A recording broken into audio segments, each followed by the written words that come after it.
Hi అండి, నమస్తే. Welcome to నేత్ర వ్లాగ్స్.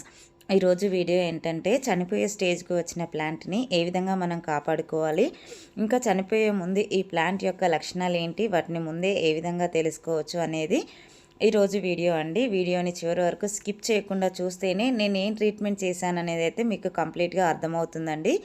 ఇక్కడ మీరు చూస్తున్నదైతే మా మందారం మొక్క అండి. ఈ మొక్కకు ఆకులన్నీ ఎల్లోగా అయ్యి రాలిపోయాయి. ఈ మొక్క అయితే ఇప్పుడు స్టేజ్ 2లో ఉంది. స్టేజ్ 1 ఏంటంటే 50% ఆకులన్నీ ఎల్లోగా అయ్యి రాలిపోతూ ఉంటాయి. అది స్టేజ్ 1లో ఉంది అని అర్థము. మనం వెంటనే తగిన జాగ్రత్తలు తీసుకుంటే ఆ మొక్కల్ని మనం బ్రతికించుకోవచ్చు. మా మొక్కనైతే చూడండి, ఆకులన్నీ పూర్తిగా రాలిపోయాయి. ఇక్కడ చివర్లో మాత్రమే 2 ఆకులు ఉన్నాయి. ఇది స్టేజ్ 2 అండి. ఇంకా స్టేజ్ 3 అండి, పూర్తిగా ఒక్క ఆకు కూడా లేకుండా ఎండిపోవటం. ఈ మొక్కలని ఎక్కడైనా గిల్లితే పచ్చిగా ఉండడం, ఇలాంటి మొక్కలన్నిటినీ వెంటనే రికవరీ చేసుకోండి. స్టేజ్ 1లో ఉన్న మొక్కల్ని తొందరగా చేసుకోవచ్చండి. స్టేజ్ 2, 3లో ఉన్న మొక్కలనైతే కొంచెం టైం పడుతుంది.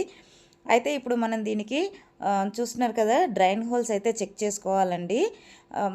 ఎక్కడైనా మనము అంటే డ్రైన్ హోల్స్ మూసుకుపోయినా సరే మనకి ఇట్లా ఫంగల్ ఇన్ఫెక్షన్ అనేది వస్తూ ఉంటాయండి. ఇప్పుడు ఈ ఫంగల్ ఇన్ఫెక్షన్ నుండి మొక్కని కాపాడుకోవడానికి అయితే ఫెర్టిలైజర్ని తయారు చేసుకొని మొక్కకి ఇద్దామండి. ఇక్కడ చూస్తున్నారు కదండి, ఒక అలోవెరా ముక్కనైతే తీసుకున్నాను. దీన్నైతే చిన్న చిన్న ముక్కలుగా కట్ చేసుకోవాలండి ఇలాగా. ఈ ఫెర్టిలైజర్ అయితే స్టేజ్ 1, 2కు వర్క్ అవుతుందండి. స్టేజ్ 3లో ఉన్న మొక్కకైతే ఖచ్చితంగా మనము కెమికల్ ఫెర్టిలైజర్ అయితే వాడాల్సి ఉంటుంది. ఇంకా ఇక్కడ ఇంకొక ఫెర్టిలైజర్ తీసుకుంటున్నానండి. ఇదైతే దాల్చిన చెక్క పౌడర్ అండి. అలోవెరా, దాల్చిన చెక్క పౌడరు, ఇంకా ఎప్సమ్ సాల్ట్ అండి. చూస్తున్నారు కదా, ఇప్పుడు ఈ మూడిటి కాంబినేషన్లో మనం ఫెర్టిలైజర్ అయితే తయారు చేసుకుంటున్నామండి.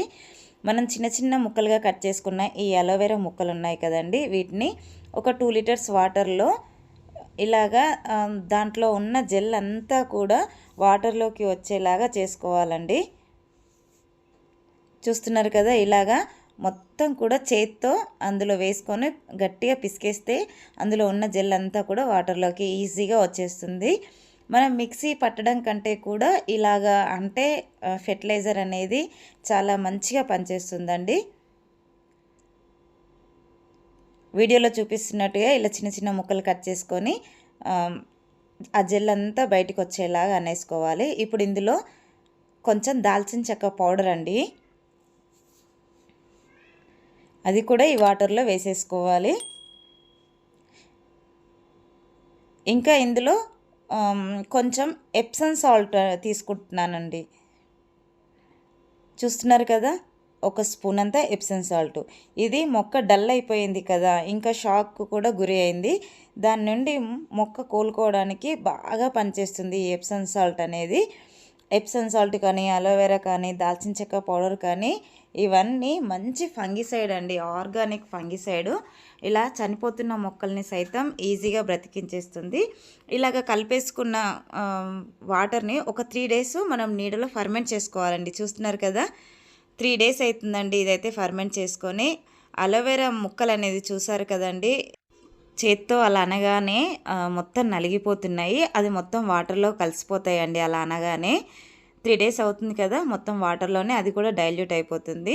ఇప్పుడు దీన్ని 1:1 రేషియోలో కలుపుకోవాలండి. ఫెర్టిలైజర్ అనేది 1:1 రేషియో అంటే 2 లీటర్ల ఫెర్టిలైజర్కి ఇంకొక 2 లీటర్ల వాటర్ని యాడ్ చేసుకొని మనం మొక్క మొదట్లో అయితే ఇచ్చేసుకోవడమేనండి.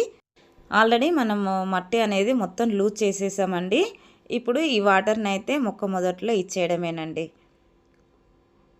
వాటర్ అనేది డ్రైన్ హోల్స్ నుంచి బయటికి వెళ్ళే విధంగా నిండుగా ఇచ్చుకోవాలండి. ఇలా వాటర్ ఇచ్చిన తర్వాత 15 డేస్ తర్వాత మా మొక్క గ్రోత్ ఎలా ఉందనేది అయితే మీకు ఈ వీడియోలోనే చూపిస్తాను. చూస్తున్నారు కదండి, 15 డేస్ అయితే అవుతుంది. ఆకులు అనేది చూడండి ఎంత బాగా వచ్చాయో, మొగ్గ కూడా వచ్చిందండి. ఇదైతే ఎల్లో కలర్ ఫ్లవరు. చాలా అంటే చాలా హ్యాపీగా ఉందండి ఇలా చూస్తుంటే. ఐ హోప్ ఈ వీడియో మీకు నచ్చిందని అనుకుంటున్నాను. నచ్చితే లైక్ చేయండి, షేర్ చేయండి, ఛానల్ని సబ్స్క్రైబ్ చేసుకొని పక్కనే ఉన్న బెల్ ఐకాన్ని యాక్టివేట్ చేసి పెట్టుకుంటే నేను వీడియో పెట్టిన వెంటనే నోటిఫికేషన్ అయితే వస్తుందండి. సో దట్ మీరు మిస్ అవ్వకుండా అయితే చూడొచ్చు. హ్యాపీ గార్డెనింగ్ అండి.